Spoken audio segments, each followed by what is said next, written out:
The Lucius Trust in 1963 founded a more distanced front group, the Temple of Understanding, which also has NGO status and worked out of the United Nations premises directly, until in 1984 it shifted its headquarters to the Cathedral of St. John the Divine in New York City. While the chairman of the temple is Judith Dickerson Hollister, those involved with its founding were the late Isis priestess of anthropology, Dame Margaret Mead of the Order of St. John, Order of St. John's Canon Edward West, and UN Deputy Secretary General Robert Mueller. The Temple of Understanding went dormant for several years after a major expose by Edith Roosevelt.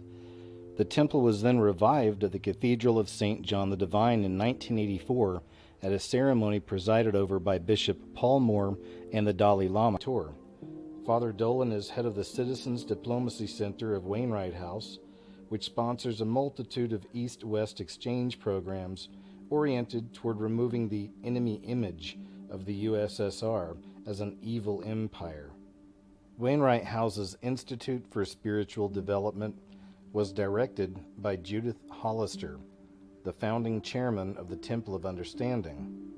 Through Father Dolan, Wainwright House has pledged to work on 4 East-West projects in 1989 with the temple. Among these is a project on ecology, for which Wainwright House has received funding from Lawrence Rockefeller to promote. So that concludes what I wanted to share with you from that particular article. Now I want to share with you a few more bits from this book, The Cult of the All-Seeing Eye, that again connects all of these threads together. This was written in 1960 by Robert Keith Spencer.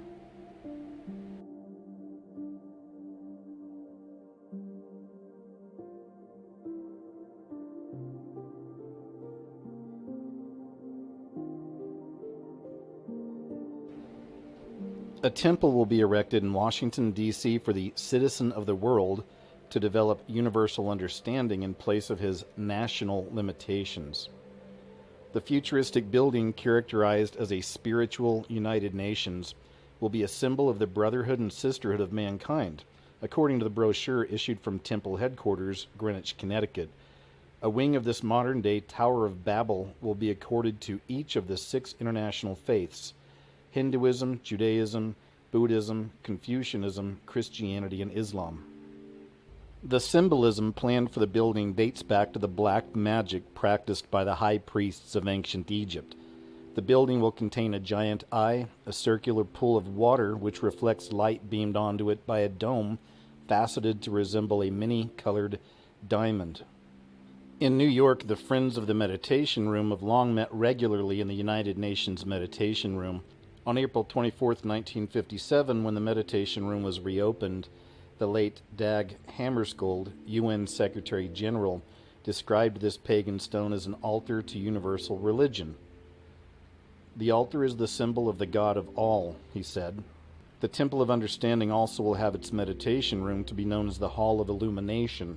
There it is planned that the Illuminati, Masters of Wisdom, our leaders of the Temple of Understanding, will train the public in new humanistic cult. So this is the United Nations Meditation Room, and that black cube is the symbol that they were just talking about, that this would be the symbol of the God of all. And this is yet another way that we see clearly. These people are Luciferian. The cube itself is a symbol of Saturn. Saturn, of course, connects us back to Satan, or Saturnalia worship.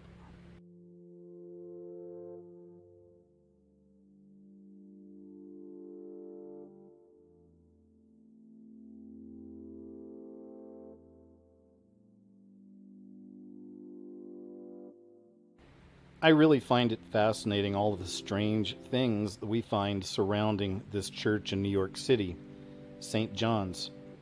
We really are at a time right now where everything is being revealed. So I'll leave you with that for now, guys. As always, thank you so much for checking out my video. I hope you're taking care of yourselves out there, and stay tuned. I'll be back soon with more.